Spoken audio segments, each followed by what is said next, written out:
अस्सलामु अलैकुम वरहमतुल्लाहि वबरकातुहू। सब तारीफ़ें रब्बुल इज़्ज़त के लिए हैं जो दो जहानों का मालिक है। और लाखों दुरूद व सलाम नबी अकरम सल्लल्लाहु अलैहि वसल्लम पर और उनकी आल पर।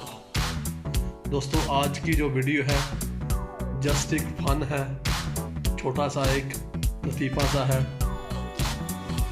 एक मज़ा है। हम बाहर निकले हुए थे, मैं और नदीम, तो एक छोटा सा फन कर लिया है। मेरे जो भाई नवाज शरीफ के सपोर्टर हैं, नवाज शरीफ से प्यार करते हैं, उनसे गुजारिश है कि वो इस बात को बुरा नहीं माने, ना ही कोई गाली गलोच करे और ना ही कोई बुरा कमेंट्स करे। तो आइए आज की वीडियो शुरू करते हैं। हेलो बाबे कायदे दा दौड़दा ते बाबे ने फोन ला। किधर है बाबे ने फोन लाना। बाबा जी किथे हो? बाबा जी कराची के मजार जी। हाँ उधर ही है, कराची के मजार के अंदर ही है। पता कर भेजते हैं आपका है। हाँ आपकी आवाज क्लियर नहीं आ रही। सिग्नल ड्रॉप है, सिग्नल चंगा इथे लग। इसमें लगा के चेक करते हैं। चेक कर लो।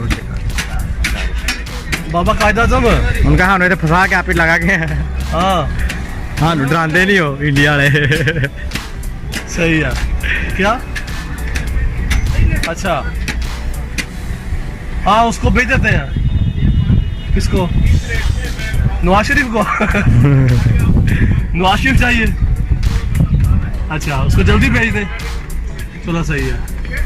नहीं से दिल लगता पे। हाँ बाबा का नवाज शरीफ दिल नहीं लगता नवाज शरीफ तो बगैर भी।